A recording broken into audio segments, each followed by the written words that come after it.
Di hari ketiga kami itu sempat hujan besar. Wah, Pertama kali lihat biasa. gua ada kabut itu cuma di situ.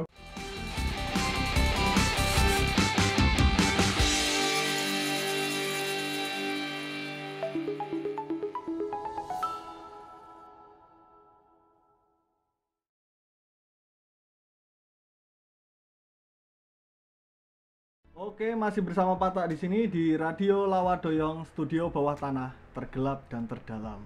Waduh.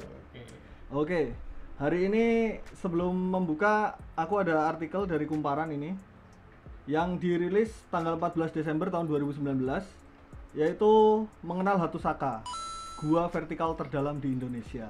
Waduh, terdalam. Di artikel ini disebutkan juga, ada kutipan. Berdiri di dasar gua Hatusaka seperti berdiri di dalam stadion sepak bola dalam keadaan gelap gulita, kata Ahmad Sya'roni. Oke.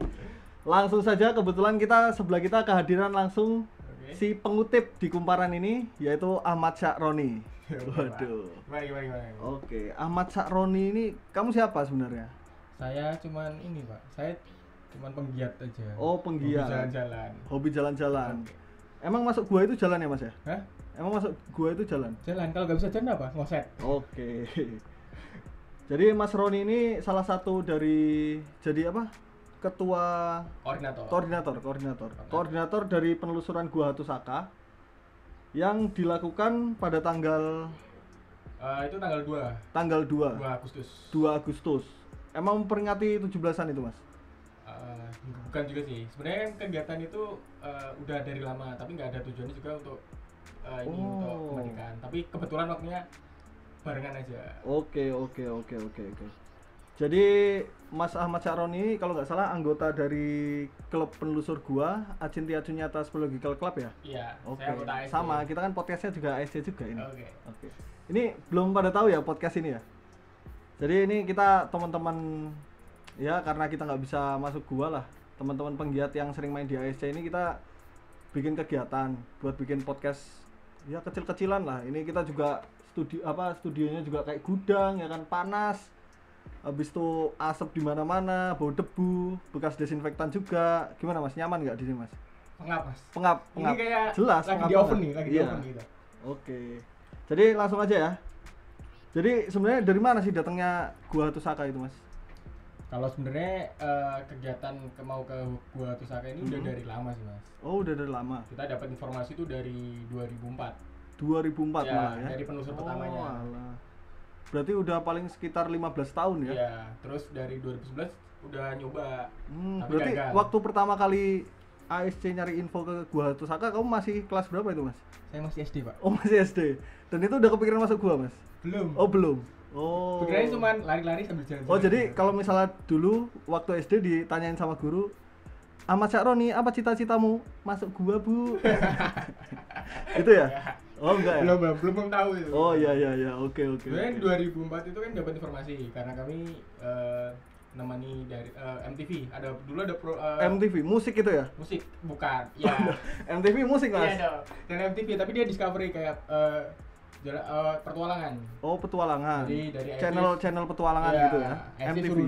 IC suruh Oke. nemenin untuk kegiatan mereka di gua yang di daerah Sulawesi. Nah, dapat informasi kalau ada gua. Tapi itu terdalam. masih belum tahu itu adanya Hatusaka itu. Ya? Belum. Cuman dapat informasi aja. Terus 2011 kami dapat kesempatan ke sana.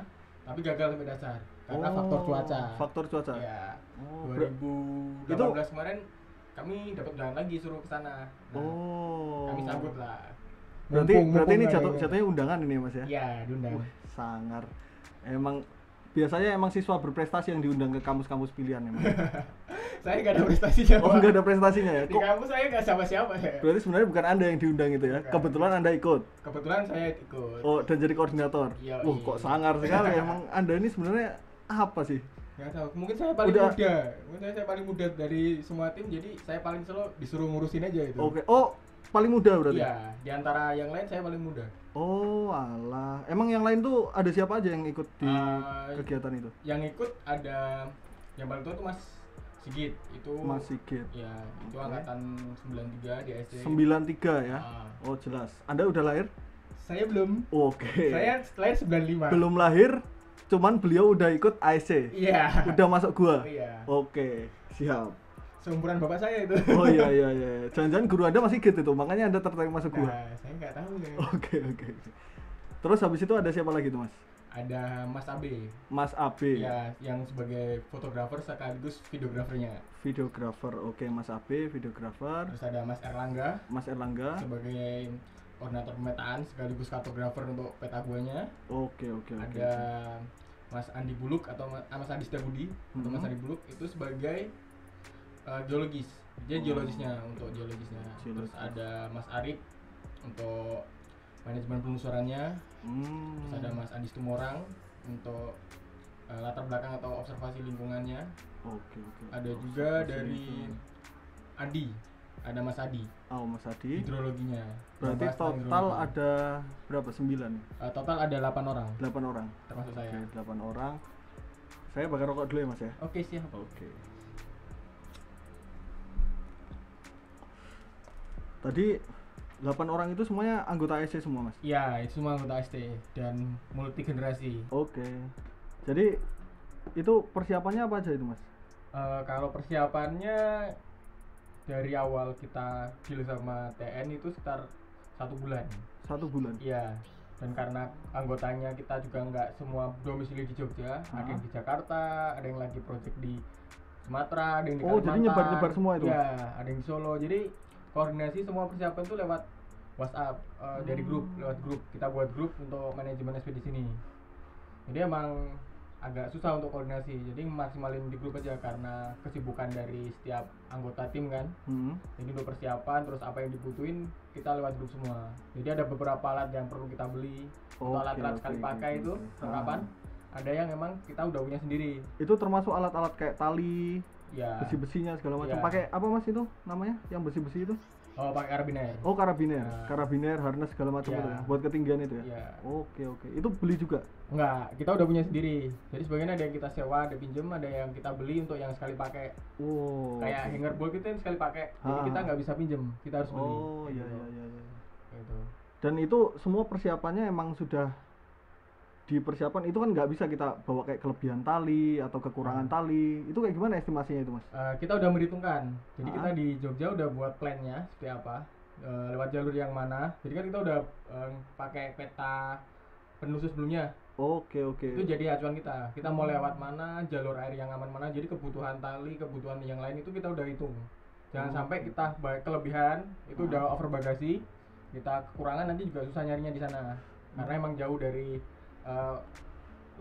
supplier kan, dari toko-toko kayak gitu. Jadi kita harus benar-benar kita perhitungkan kayak gitu. Habis itu kayak perlengkapan kamera buat fotografi segala macam juga disiapin dari sini juga ya? Ya, untuk kamera dan fotografi, untuk videografer kita siapkan dari sini. Oh, itu juga selain gambar juga ngambil video juga? Iya, kita juga buat YouTube. Kita udah buat videonya. Oh, di mana itu, Mas? Video perjalanannya nanti bisa ditonton di channel ASC juga ada. Channel ASC juga ada ya? Oke, nanti berarti tonton aja ya di channel ASC. Berarti banyak ini kontennya. Cari aja Hatu Saka, nanti muncul kok. Oke, Hatu Saka. Muncul muka sampean dulu, bukan ya? Iya dong. Memang terbaik, memang luar biasa. Udah paling muda, paling wah, keren lah pokoknya lah. Aduh. Terus habis itu keberangkatan itu tanggal berapa itu, Mas? Kita keberangkatan tanggal 29 Juli 29 2018 ya kalau nggak salah gitu. Dari Jogja semua tapi ya? Beda-beda. Oh, beda-beda. Dan berangkatnya nggak sama. Karena tim yang lain juga ada kesibukan. Dan letaknya juga beda-beda. Jadi berangkat dari Jogja cuman sebagian tim aja yang berdomisili Jogja dan dekat Jogja. Oh, dan meet point-nya di? Meeting point-nya kita langsung kumpul di nih. Kita kumpulnya di Masohi. Ya, di Maluku, di kantor Taman Nasional. Langsung di Taman Nasional. Ya. Luar biasa. Ada juga ada cerita unik. Jadi satu anggota, Mas Andi Setiabudi atau Mas Andi Buluk, kita bisa sebut. Itu dia langsung dari Enggano. Ya, di Jambi. Itu langsung terbang ke sana. Dan ketemunya di hutan. Jadi kita ketemunya di hutan malah. Iya, kita ketemu di camp. Jadi setelah dari Taman Nasional kalian berangkat ke hutan baru ketemu di sana? Iya, kita ketemu langsung di camp. Jadi malam-malam itu kita ketemu dan tim rapat, tim komplit itu untuk bahas tentang apa yang perlu diambil datanya dan pembagiannya. Itu kita ini briefingnya itu di hutan. Briefingnya di hutan. Iya. Jadi kita baru ketemu full di situ, langsung pembagian. Udah besok kita udah tahu siapa aja yang ngambil data apa aja itu udah kita bagi semua. Jadi job-jobnya udah jelas dan itu di hutan. Di hutan ya? Iya, kita kumpul tim full tuh di hutan. Bukan ada rapat di sekret atau kita rapat dulu, nggak ada. Jadi kita cuma lewat grup. Dan emang ada sekret, ada beberapa rapat, tapi itu cuma koordinasi sama persiapan aja sih, packing alat aja. Tapi emang teman-teman yang ikut di tim itu emang udah biasa kegiatan jauh ya Mas ya, kayak ekspedisi kayak gitu ya? Ya, itu habis jauh. Kalau boleh dibilang yang ngambil data itu emang udah ahlinya di situ, di bidang masing-masing. Oke. Jadi emang untuk pembagian jobdesk nggak ribet-ribet. Berarti memang tim terbaik ini ya yang diberikan ASC ini ya? Ya, boleh dibilang gitu. Termasuk Anda? Saya nggak. Saya cuma anak baru aja, kebetulan diajak. Anak baru tapi jadi koordinator tim. Sangat luar biasa ya. Mungkin itu kepercayaan aja sih. Yang dipercayai aja. Ngomong-ngomong nggak ada minumannya nih Mas? Ada, tenang aja, ada kopinya ini Mas. Oke, siap. Ditunggu mana ini? Kru, kopi kru. Siap. Oke, lama banget ini Mas. Maaf ya Mas ya. Yes, sampai lupa tadi kasihkan ngobrol ini. Santai aja tangannya. Mas kopi ya Mas. Oke. Nah, oke. Saya seruput dulu ya Mas. Seruput. Susah juga ini ada malang melintang ini. Lanjut lagi Mas, kita ngobrolnya. Oke. Tadi kan persiapan udah, keberangkatan juga udah. Ini masuk ke hari-hari pertama di sana ini. Iya. Apa itu kegiatannya Mas hari pertama? Hari pertama karena gua Hatu Saka sendiri dianggap sakral bagi masyarakat sana, jadi perlu ada upacara adat dulu sebelum masuk ke Hatu Saka. Upacara adat? Iya. Nanti kami ada upacara adat itu dipimpin oleh adat apa itu Mas? Suku apa? Suku Naul ini orang negeri Saleman. Saleman. Ya, desa Saleman. Oke. Saleman. Nanti dia ada dipimpin oleh raja dan dibantu oleh 7 sendiri atau raja. warga. Memang raja itu yang raja di desa itu, di negeri Saleman. Nanti kami ada upacara adat, terus dikasih gelang merah buat penanda, dan kami dianggap saudara bagi mereka. Dan gelang itu harus dipakai selama kegiatan? Dipakai selama kegiatan, dan saat buang ke air besar kamar mandi itu harus dilepas. Oh, biar apa? Penanda kalau di situ ada yang buang air ya? Oh enggak? Enggak. Karena kan itu dianggap suci dan sakral. Jadi nggak boleh dibawa ke tempat yang mandi kotor. Kalau mau mandi? Mandi dilepas. Walaupun mandi di sungai ya? Di sungai dilepas. Jadi saat pengen buang air besar atau mandi dilepas. Oh. Tapi kalau setelah itu dipakai lagi. Itu sebelum masuk ke hutan atau? Sebelum masuk ke hutan. Jadi itu desa paling jauh ya Mas ya? Ya, desa terdekat dari guanya. Oh, oke. Berarti memang Gua Hatu Saka ini memang disakralkan oleh masyarakat setempat ini ya? Iya, karena dianggap tempat leluhur mereka. Kayak gitu. Oke, habis itu setelah teman-teman melakukan ritual adat, hari selanjutnya setelah upacara adat kita langsung masuk ke lokasi. Langsung jalan ke lokasi. Sampai di lokasi, kalau dari jalan terdekat, dari jalan besar, terdekat itu. Jalan terbesar ini maksudnya yang bisa diakses mobil? Diakses mobil ya, jalan raya, jalan mobil itu. Masih aspal itu berarti ya? Aspal, karena Taman Nasional Sula itu dibelah oleh jalan lintas. Oh, rupanya di tengah-tengah Taman Nasional ada jalan lintas? Ya, untuk menghubung dari daerah satu ke daerah lain. Oke. Dari situ, habis itu teman-teman berangkat ke hutan. Masuk itu kalau jalan kurang lebih sekitar 3-4 jam baru sampai lokasi. Jalan kaki berarti? Jalan kaki sampai lokasi camp kita. Dan peralatan yang bawa? Untuk peralatan pribadi kami sendiri bawa, tapi kalau untuk peralatan kayak logistik dan alat-alat penelusuran itu yang bawa dari porter. Kami bawa porter dari Taman Nasional itu disediain? Ya, yang nyediain dari Taman Nasional. Berapa orang Mas itu porternya itu? Porter sekitar 15 orang. 15 orang? Ya, karena bawaan kami juga banyak. Jadi total berapa orang itu Mas yang masuk gua? 8 orang tim dari ASC? Tim dari ASC. Terus ada beberapa dari pihak Taman Nasionalnya. Beberapa dari Taman Nasional. Dan 15 dari porter itu cuma untuk ngantar. Cuma buat ngantar aja, ngedrop barang, habis itu sebagian balik. Sebagian ada stay juga untuk bikin tenda, masak, dan bawain peralatan ke gua. Oke. Nah, dari base camp sampai ke gua itu udah deket atau masih perlu? Dekat, Mas, tinggal jalan 500 meter dari 500 meter? Dari camp kita. Oke. Jadi kita buat camp di dalam. Kondisinya gimana sih Mas di dekat guanya itu? Apakah itu sungai? Kan gua kalau setahu saya kan emang terbentuk karena aliran air ya Mas ya. Nah itu emang sungai atau bener-bener di hutan yang sangat terisolasi itu? Di hutan terisolasi, tapi kami di pinggir sungai kering, ada sungai kering. Jadi sungai periodik kalau musim hujan itu sungai itu jadi jalur air. Tapi untungnya pas kemarau ya, Agustus ya? Ya, tapi di sana nggak bisa diprediksi Mas, walaupun karena jalur Katulistiwa kan, walaupun udah masuknya musim panas, tapi tetap aja kalau sore hari sering hujan. Sering hujan? Iya. Oh, walaupun paginya, siangnya panas gitu, tetap iya. Sorenya ada kemungkinan hujan. Dan karena di ketinggian. Dan itu sungainya langsung teraliri Mas? Teraliri. Oh. Jadi sempat di hari ketiga, kami itu sempat hujan besar. Jadi air sungai itu sempat melimpah ke deket gua, tapi nggak sampai masuk. Kayak gitu. Itu udah dari tim atas udah bilang ke bawah bahwa hujan naik. Hujan naik? Iya, tapi nggak tahu dikasih kondisi bahwa hujannya deras atau gimana. Komunikasi masih bisa ya? Bisa, tapi kan yang di dalam gua nggak tahu. Hujan besar atau apa, tapi di dalam gua udah masih terasa ada, emang alirannya agak gede gitu, yang rembesan-rembesan yang di dinding. Oh jadi awalnya nggak langsung nyerocos air masuk gitu ya? Nggak. Emang dari rembesan dulu? Rembesan dulu.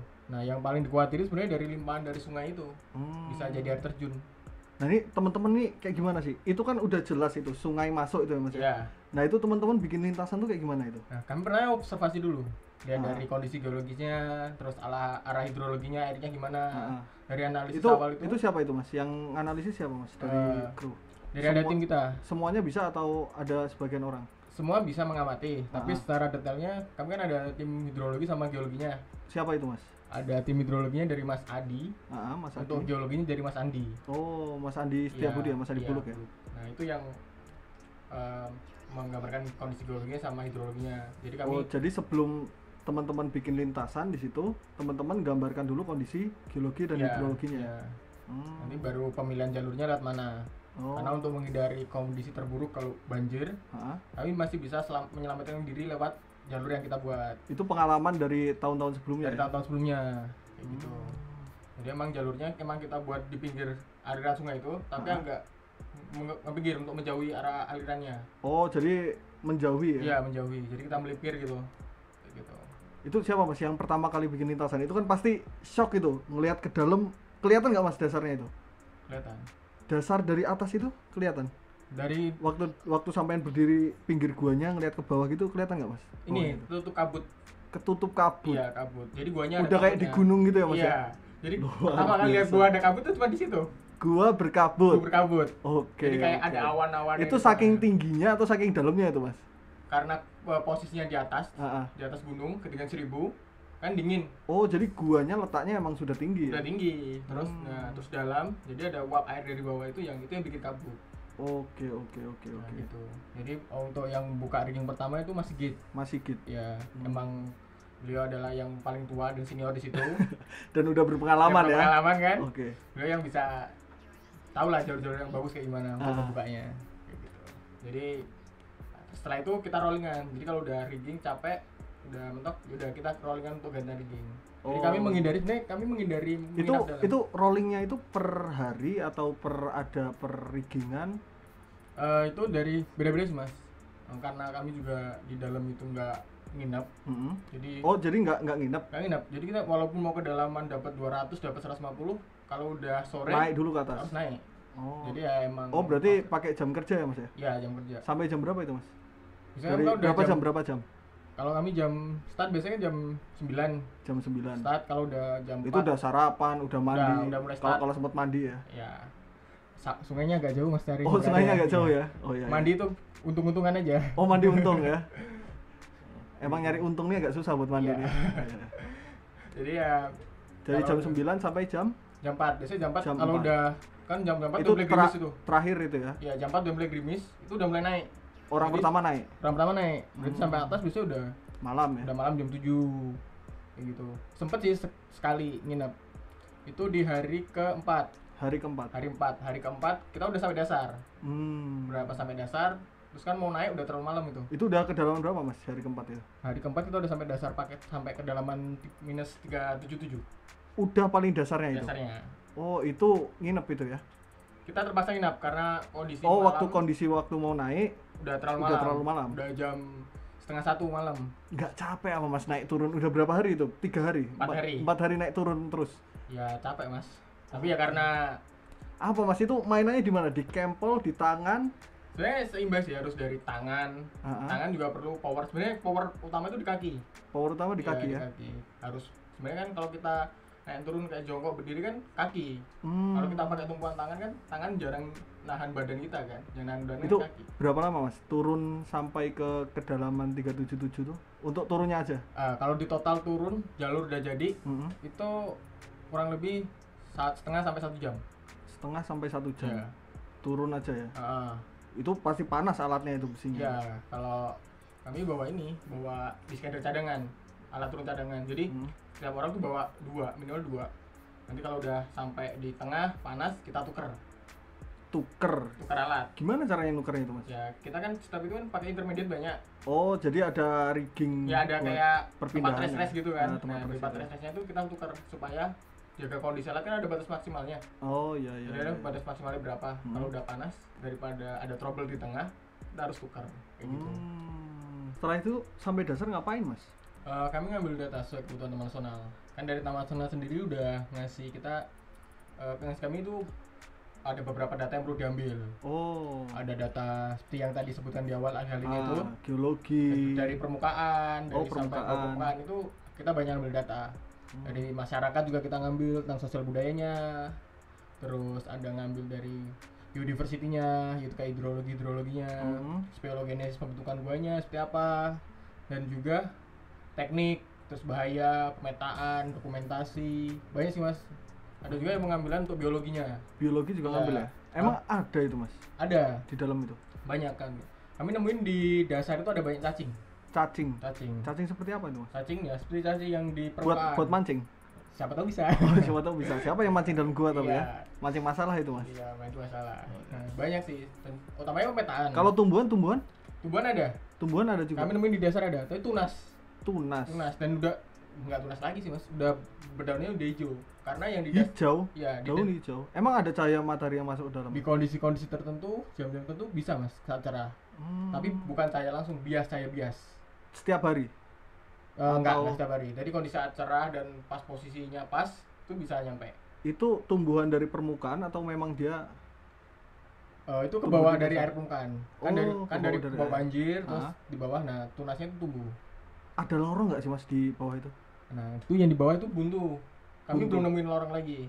Karena itu kayaknya dari pembentukan buahnya, jadi Ah. itu runtuh. Nah, itu menutup lorong yang sebelumnya.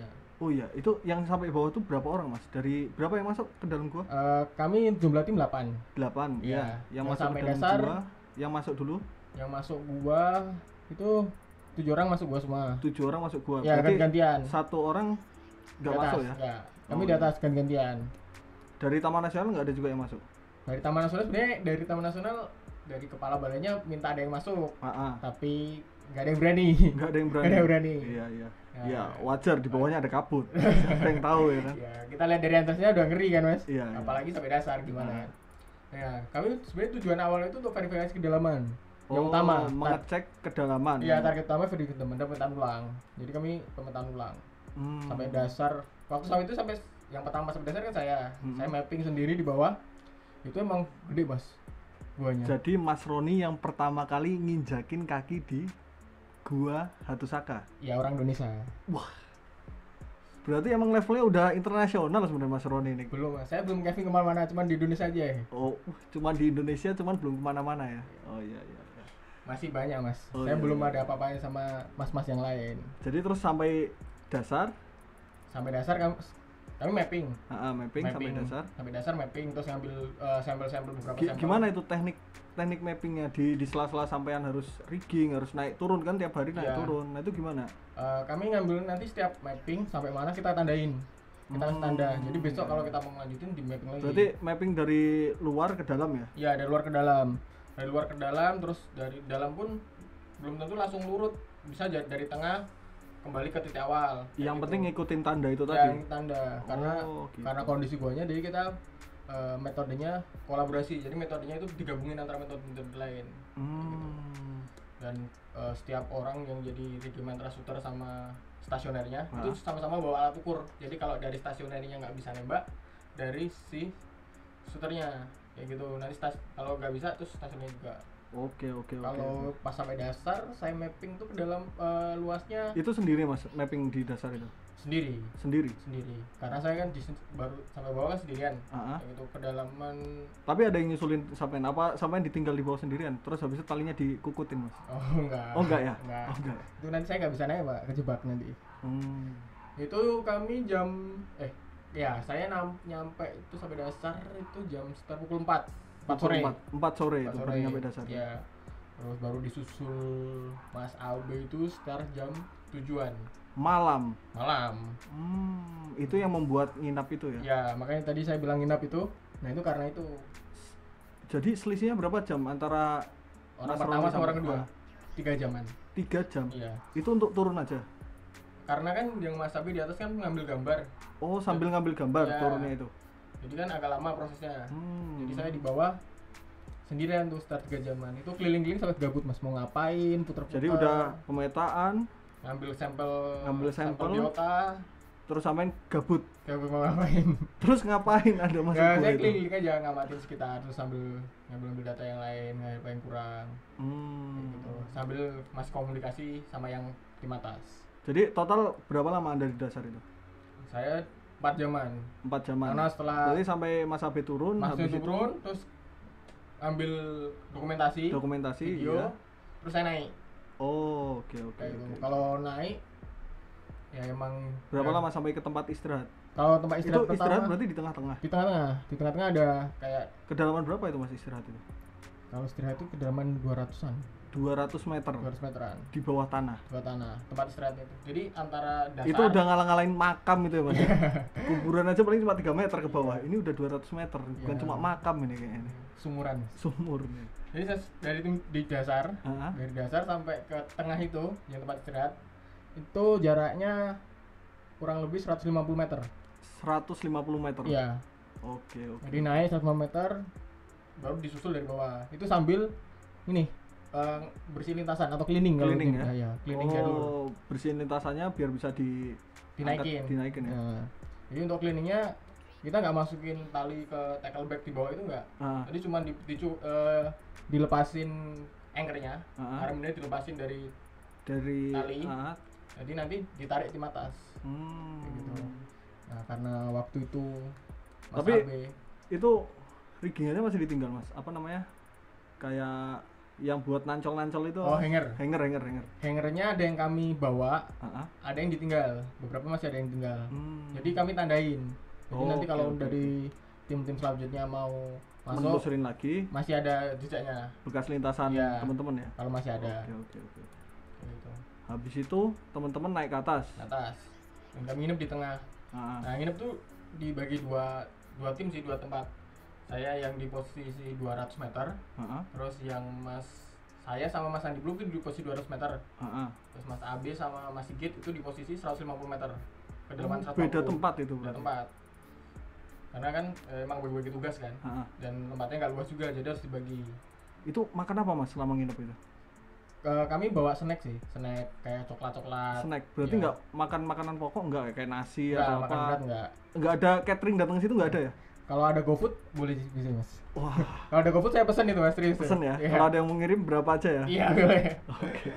Karena itu karena kami pas nginep tuh emang satu posisinya gak enak, yang kedua emang cuacanya dingin dan kami nggak ada persiapan nginep sebelumnya. Dingin. Sempat hujan nggak mas waktu nginep itu? Enggak, alhamdulillah enggak. Oh alhamdulillah enggak ya? Jadi kami cuma nginep, bermodal jas hujan kresek yang 5.000-an. Berarti nggak ada ganti baju, nggak ada apa gitu ya? Jadi cuma nutupin itu supaya jaga kondisi suhu tubuh. Nah sambil dan tidur gitu kan, dingin, bangun, makan snack, ambil minum. Nah air habis kan, ya udah. Nah mulai kegiatan lagi itu jam berapa itu mas? Kita mulai pagi lagi hari selanjutnya berarti kan? Hari ke berapa itu? 5 berarti? 5:30 pagi. Setengah 5 pagi udah mulai kegiatan lagi? Mulai narik lintasan cleaning yang belum kelar tadi malam itu. Oh iya. Itu karena kita juga nggak bawa alat haulingnya di atas, di bawah ternyata ke bawah ke atas kan. Jadi kami Holding itu buat rescuer ya? Ya buat narik tali. Buat narik tali. Jadi kita akalin pakai puli sama pakai hand asker yang kami bawa. Berat mas, narik tali berarti berapa? 150 meter ya? Ya, berat mas. Berat mas, karena kan udah sama basah. Beban hidupmu berat mana mas? Kayaknya bukan saya mas. Oh, iya. Ya, jadi ya emang pas tidur itu malam tuh ya emang bangun, makan snack, minum, tidur lagi gitu terus sampai pagi. Jadi kalau pas itu kehabisan air. Tapi komunikasi tetap dijaga ya mas? Tetap. Komunikasi antara kamu Mas Sigit sama Mas AB, Mas Andi, iya, sama yang tim atas, iya, dijaga? Dijaga, karena kan bawa HT kan buat komunikasi, walkie-talkie. Nyampe apa mas? Sampai kedalaman segitu? Nyampe, jadi tapi di estafet, nggak langsung direct ke atas. Oh gitu ya. Terus habis itu sampean cleaning ini? Cleaning, nyampe ke atas? Ada kendala nggak mas selama itu? Pas cleaning itu ada kejadian ini yang agak menegangkan sebenarnya. Apa itu mas? Jadi pas tim udah semua tali kan barang udah dikumpul di kedalaman 150 yang persenjataan terakhir kita itu. Nah 150 terus kita naik sampai atas, saya yang naik untuk narik tali ke atas lagi ya. Nah pas di tengah-tengah itu karena udah seharian nggak makan nasi kan, terus tidur juga kurang, capek, iya. Konsentrasi udah lemes banget ya. Konsentrasi udah mulai menurun. Ya? Jadi udah pas itu emang kondisi batuannya labil, jadi saya menendang batu, itu batunya rontok ke bawah. Dan masih ada orang di bawah? Di bawah ada 3 orang. Wah. Dan itu tidak saya semua. Waduh, ini emang junior kurang ajar nih berarti. Ya? Kurang ajar. Ya udah, makanya yang di bawah teriak-teriak karena batu itu berjatuhan di sampingnya. Kan kalau itu udah ada kejadian fatal, susah itu udah untuk rescue-nya ke atas. Tapi ada korban mas? Alhamdulillah enggak. Enggak ada ya? Enggak ada. Bahaya sekali itu kayak batu rontok ya. Terus habis itu karena kayaknya udah konsentrasi udah menurun semua kan, untuk cleaningnya hari itu diberhentiin dulu, ditinggal dulu alatnya, langsung ditarik ke atas. Ditarik? Jadi orang-orangnya nih suruh ke atas langsung semua anggota. Oke. Jadi untuk berarti kegiatan pokoknya di stop ya? Stop dulu. Untuk recovery kondisi kan. Oh berarti masih ada yang nginep sehari lagi di luar ya? Ya kita naik semua, jadi nggak ada yang nginep di gua. Oh nggak ada yang nginep di bawah ya? Jadi udah naik semua sampai atas, kita break 1 hari untuk kondisi fisik sama mental kita distabilin dulu. Hari berikutnya baru dilanjutin untuk cleaningnya. Oke. Tapi diganti orang. Oh ganti orang yang cleaning yang lebih fit ya? Yang lebih fit. Oke. Kayak gitu. Ya kita masuk ke sesi terakhir yaitu sesi pertanyaan. Ini ada beberapa pertanyaan Mas Bokir. Iya. Mas Roni. Mas Roni, sorry. Panggilan akrab Bokir ya. Iya. Ini ada beberapa pertanyaan, kita buka open pertanyaan di akun IG @asc. Jadi pertanyaan pertama ini dari @gulali laligula. Wow, siapa ini? Pertanyaannya, persiapan latihan seperti apa sih yang dilakukan sebelum berangkat ke Gua Tusaka? Untuk persiapan sebenarnya untuk latihan fisik atau teknik kalau dari teman-teman kemarin anggota tim, kalau fisik masing-masing karena kan kondisinya jauh-jauh ya. Ya karena domisilinya jauh-jauh kan, nggak bisa ngumpul, jadi kita nggak bisa latihan satu tim full. Jadi kita persiapan mungkin persiapan fisik. Berapa lama itu waktunya? Karena persiapan dari pertama sebulan itu ya? Dulu itu cuma sebulan. Sebulan ya? Ya dan itu anggota tim kan punya kerjaan masing-masing itu di luar ekspedisi ini. Jadi ya sela-sela itu pada nyempatin untuk latihan fisik. Gitu sih. Fisik. Ya latihan fisik. Jadi untuk persiapan kayak teknik atau apa, ini saja sih lewat grup. Lewat grup. Alat yang karena basicnya memang teman-teman memang sering kegiatan di gua ya, makanya udah di luar kepala lah. Ya perlu ada refresh juga sih untuk pahaman sih untuk lintasan atau penggunaan alatnya. Apalagi Anda sebagai koordinator kan, pasti udah hafal mati itu ya teknik-tekniknya ya, nggak mungkin salah itu ya. Pusing juga untuk mikirin tekniknya yang digunain. Tapi gimana kalau dari koordinator mengkoordinir teman-teman yang agak jauh itu kayak gimana sih? Ya mungkin karena saya paling muda kan. Termasuk paling muda, habis itu jam terbangnya juga nggak jauh kan dibandingin sama yang lama-lama. Ini gimana? Ada sedikit rasa ini nggak sih kayak, wih ini mas ini nggak enak nih. Kelahiran 95 dan yang paling tua 93. Itu kan itu 93 beliau udah berkegiatan. Mas iya berkegiatan di gua kan. Kan ranknya jauh. Apa ada ini mas-mas ini yang aku atur nih, gimana ini? Gimana itu? Ya gue ini sih sebenarnya pertama agak canggung, tapi karena udah biasa ketemu juga dan saling sharing sih, nggak ada yang tua mengguri nggak, karena kan saling sharing aja apa yang dibutuhin, saling bagi informasi lewat grup kayak gitu. Untuk persiapan jadi nggak canggung ya jadi junior gitu ya? Ya awalnya canggung, tapi lama-lama sih biasa aja sih, karena emang peran saya di situ untuk mengkoordinir yang lain kayak gitu. Mau nggak mau ya, ambil peran ya. Iya. Memang luar profesional berarti ya, profesional sekali ini. Habis itu ada pertanyaan kedua dari @abdullah92. Bisa tidak ya orang awam masuk ke Gua Hatusaka?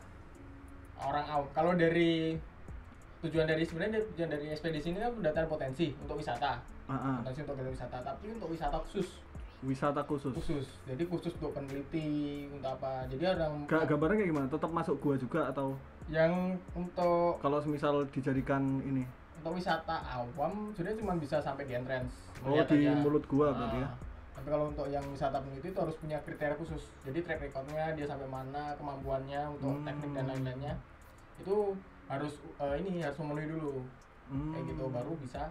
Jadi ada syarat ya? Ada syarat. Nah itu yang kemarin kami obrolin sama pihak Taman Nasional. Dari hasil ekspedisi ini kami kan membuat rekomendasi apa aja yang perlu dilakukan untuk jadi kawasan wisata. Ya, wisata khusus penelitian. Ya. Oke.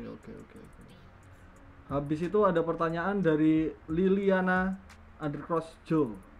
Habis berapa dana Mas untuk melakukan kegiatan di Hatusaka? Kalau dana sebenarnya sekitar 100 juta. 100 juta. Nah, itu untuk dari pembelian perlengkapan, transport, logistik, terus bayar porter, dan untuk kebutuhan pengolahan data yang lain kan. Karena kan untuk mengolah data kita juga butuh lab atau apa. Iya. Kan ada yang perlu disewa atau kita buat biota buat apa segala macam. Itu sekitar 100-an lebih. Terus ada kan sosialisasi juga ke masyarakat. Terus dari upacara adat kan kita juga bayar juga ke jadi desa. Upacara adat juga ngeluarin biaya ya, juga? Untuk persiapan mereka kan, untuk persiapan upacaranya itu sendiri. Terus ini pertanyaan paling penting ini Mas, penutup nih ya. Ini penutup mungkin ya. Gimana sih Mas rasanya jadi orang pertama yang masuk gua terdalam se-Indonesia ini Mas? Gimana Mas? Sebenarnya antara bangga, bingung juga, dan tanggung jawab kayak gitu kan. Sebenarnya saya emang masih muda, terus bisa jadi orang pertama masuk di Gua Hatusaka, orang Indonesia, itu juga mempunyai prestasi tersendiri. Tapi itu juga jadi tanggung jawab saya, karena dengan nama itu saya juga harus menjaga dan bisa membagikan pengalaman saya ke yang lain kayak gitu. Nambah berapa banyak Mas followernya Mas? Waduh, enggak ya. Karena saya juga jarang main sosial media kan, jadi followers ya enggak begitu saya pikirin juga. Ya udah, itu saja mungkin dari kita, Radio Lawadoyong, Studio Bawah Tanah, Chamber ASC. Terima kasih, sampai ketemu di podcast selanjutnya.